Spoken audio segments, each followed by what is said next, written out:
I know Caroline, I was here with her on the practice event, and she was amazing. She got 2.9s in the practice event, and yeah, you know, the Grum just steps it up, and we have to step up even harder. So, yeah, she's surfing amazing. It's really a beautiful thing to watch, such a young age woman, you know, just pushing the limits of surfing. I think it's what we need. It's what surfing is going towards.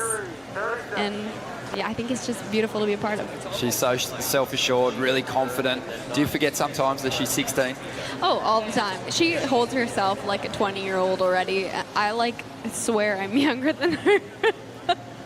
But I'm 22, so. Yeah, it is funny because, you know, Caroline, we've been saying it throughout the season, she's so mature, but then at the same time still has that fun factor, still has that ability to really be a sponge. And I think at the test event, we were seeing all of you ladies step up that evolution. So how much do you learn on the reps that you do? Yeah, well, actually, it was funny because I tested a board on one of my first waves, and I was like, well, that's definitely not the board I'm going to use. So during the test event, that was pretty funny. I learned right away which board I'm going to use, and here goes Caroline on her left. Let's see what she can do. So Caroline well positioned at the moment in third spot. Steph Gilmore's last ride came through at a 7.13, didn't go into a top 2. So Caroline's still sitting in third place. She needs a 9.27 to jump up into the lead. And her previous best score on the left was an 8.1. She looks super charged at the moment as she attacks those first few sections. Lakey Peterson, one of her sparring partners, watching on. Caroline mixing things up nicely. Great variation through those first few combos. Finds a nice little coping to bank off here.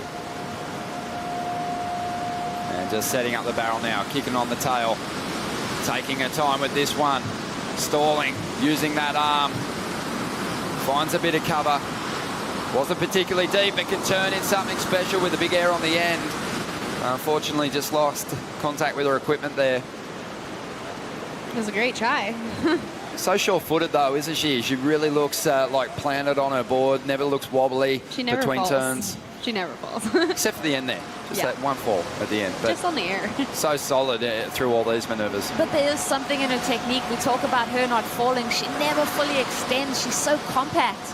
And that's, you know, the shock absorbers, that lower half of her body just absorbs every lump and bump, and it also gives her that ability to spring into the lip.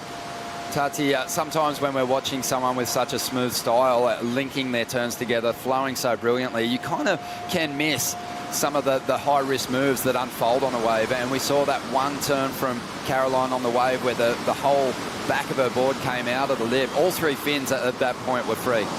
Yeah, I definitely know what you mean by the springboard legs, because my biggest challenge in my whole entire surfing career is having my front leg not bent. And, you know, it affects every single part of your maneuver. I know I definitely had straight legs on some of my last left, and I think it really did throw me off. And, you know, after the wave happened, I was like, dang it, I knew what I did wrong.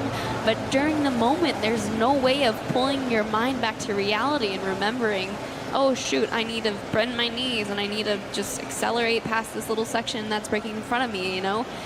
So there's a huge other side to this wave. It's because it's so long, you can readjust your mentality throughout the wave, and then, you know, it might make a difference. And for me, that was exactly what I realized afterwards. I was like, dang it, I could have been thinking just a tad bit more and adjusted and then really gotten the great score at the end.